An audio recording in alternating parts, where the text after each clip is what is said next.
Selama berabad-abad, manusia tahu mengira. Namun dunia tidak berubah dengan pengiraan semata-mata. Perubahan hanya berlaku apabila seseorang mengajar manusia bagaimana menyusun penyelesaian masalah. Itulah sumbangan sebenar Al-Khwarizmi. Kisah tokoh-tokoh ilmuwan Islam kini dihidupkan dalam video sinematik yang memukau. Jangan lepaskan koleksi eksklusif di cikgushare.my. Sebelum munculnya Al-Khwarizmi, ilmu matematik telah pun wujud dalam pelbagai tamadun. Manusia sudah tahu mengira dan mencatat nombor. Namun setiap tempat menggunakan kaedah yang berbeza-beza. Tiada satu sistem yang seragam untuk semua. Akibatnya, ilmu berkembang secara terpisah dan sukar disebarkan serta digunakan secara meluas. Pada zaman kegemilangan tamadun Islam, Baghdad muncul sebagai pusat ilmu dunia. Di sinilah karya daripada pelbagai tamadun dikumpulkan, diterjemahkan dan dibandingkan. Ilmu tidak diterima secara bulat-bulat, tetapi diteliti, dibincang, dan disusun semula untuk difahami dengan lebih jelas dan teratur. Di sebalik perkembangan ilmu, muncul satu masalah besar dalam matematik.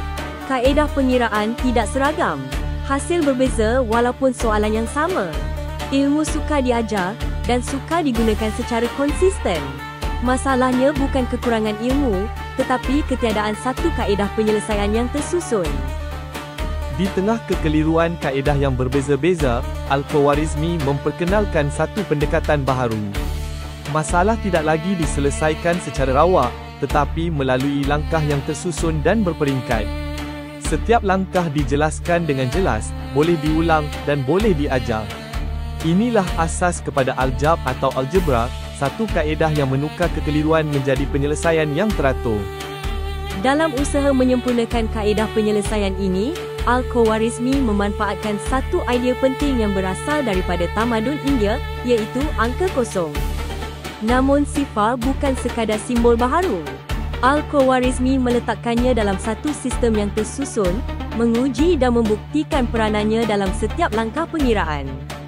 Dengan sifar, sistem menjadi lengkap, lebih tepat, dan boleh digunakan secara konsisten oleh semua.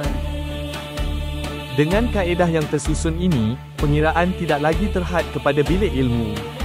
Ia digunakan dalam perdagangan, pembahagian harta, dan urusan seharian masyarakat. Kaedah Al-Khwarizmi diajar, disalin, dan mula tersebar keluar dari Baghdad. Karya Al-Khwarizmi kemudiannya diterjemahkan ke dalam bahasa Latin. Kaedah penyelesaian yang tersusun ini dipelajari dan digunakan di pusat-pusat ilmu Eropah.